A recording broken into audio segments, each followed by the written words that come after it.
G'day bloody legends, how the bloody hell are ya? I'm Nathan and welcome to Scales and Feathers. In this video here we're going to be talking about our beautiful 5 foot by 3 foot by 2 foot saltwater predator aquarium. Let's dive straight into it, eh? Alright guys, so this is the filtration and equipment video for our saltwater predator aquarium. This video may help you keeping some of these unique fish.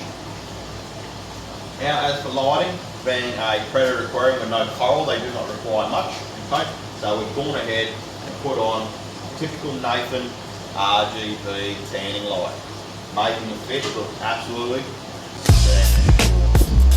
stunning. Now you can see, this guy hasn't got his tan yet, he's getting a bit of a tan on. Oh mate, there he's got his tan on, alright?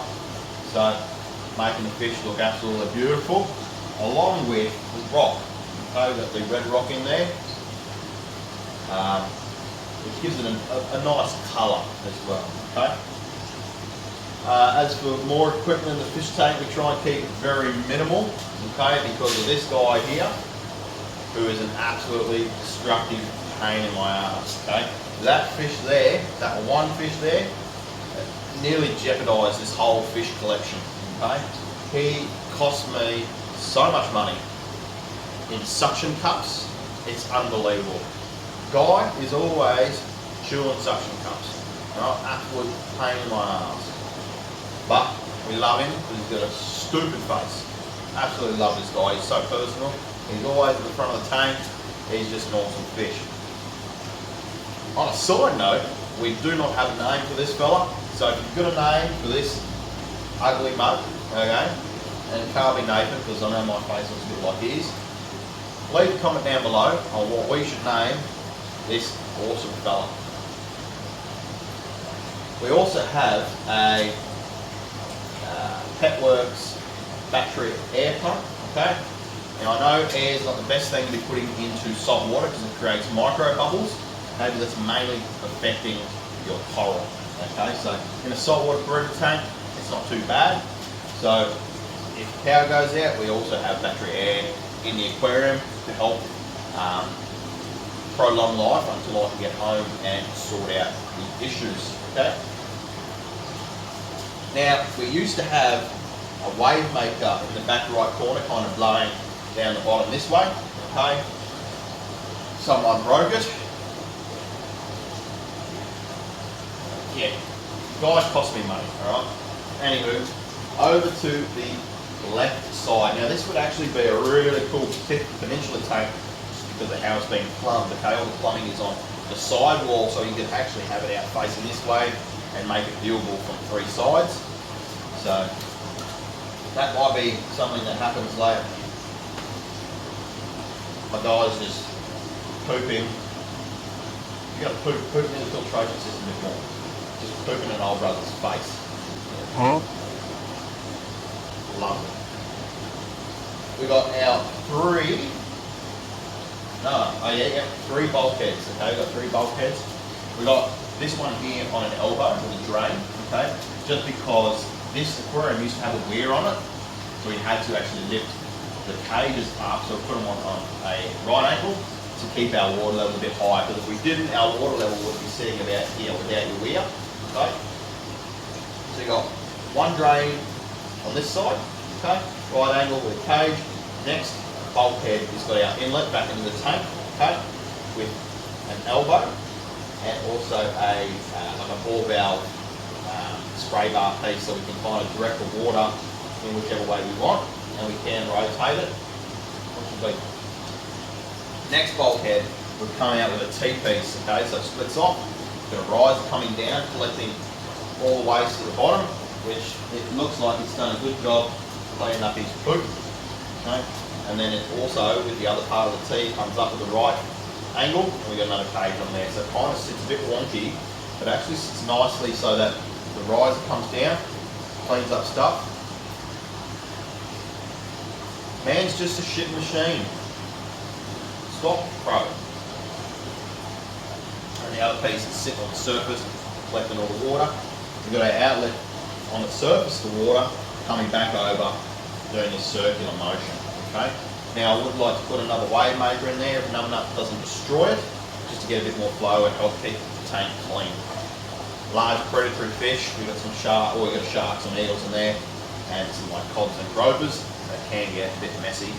But the filtration system definitely holds up.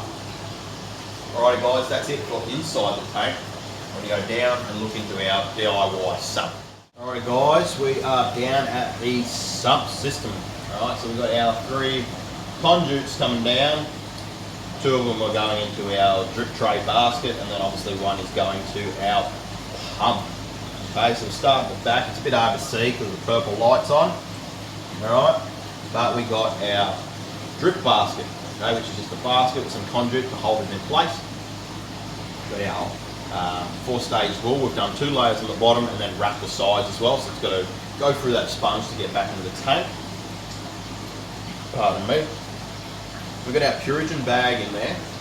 We've got it in there so it doesn't get sucked into the skimmer, but it holds enough Purigen to treat the sump, plus the tank, plus 25% as per usual. To the left of that, we've got another basket with our macro algae, okay, to help remove phosphates and nitrates, along with our purple light to help sustain that light. Now, it's hard to see because there's a bit of algae in there, but underneath this drip tray on the right, we got a bag of basket of Ceria rock, okay, and then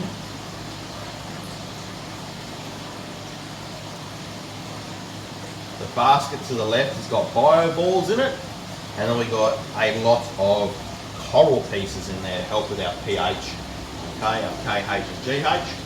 So we got coral on top of both the baskets of media, and we got some coral on the side here, and then we got our skimmer. Now this is the Delua Great White, okay, I can't remember what size it is, I'm pretty sure it's the 2nd largest one. I'll put the size down in the video. Now, we aren't having issues with it at the moment with the bubble volume here. We'd like it a little bit higher, but I've actually broken the adjuster off the back, so I've got to fix that, which is a bit of a pain in the bum. We've got to fix that so that we can adjust our bubbles a bit more, okay? At the moment, I'm going to keep the water at a certain level, which is just under the I can't remember what they're called now. I think it's the diffusers. I can't remember what they're called now. But you can see where our water level has to sit for it to work properly, which is a bit of a pain because if the pumps turn off, this water volume here is too high and the sump overflows. So we have a catch-22 at the moment. Got a ball valve on here to adjust our flow, and it is all going back to a 7,500 litre per hour Aquasonic Sumo pump. I think that's the right size. I'll put that down below if it's wrong, but I believe that's the right size. Okay.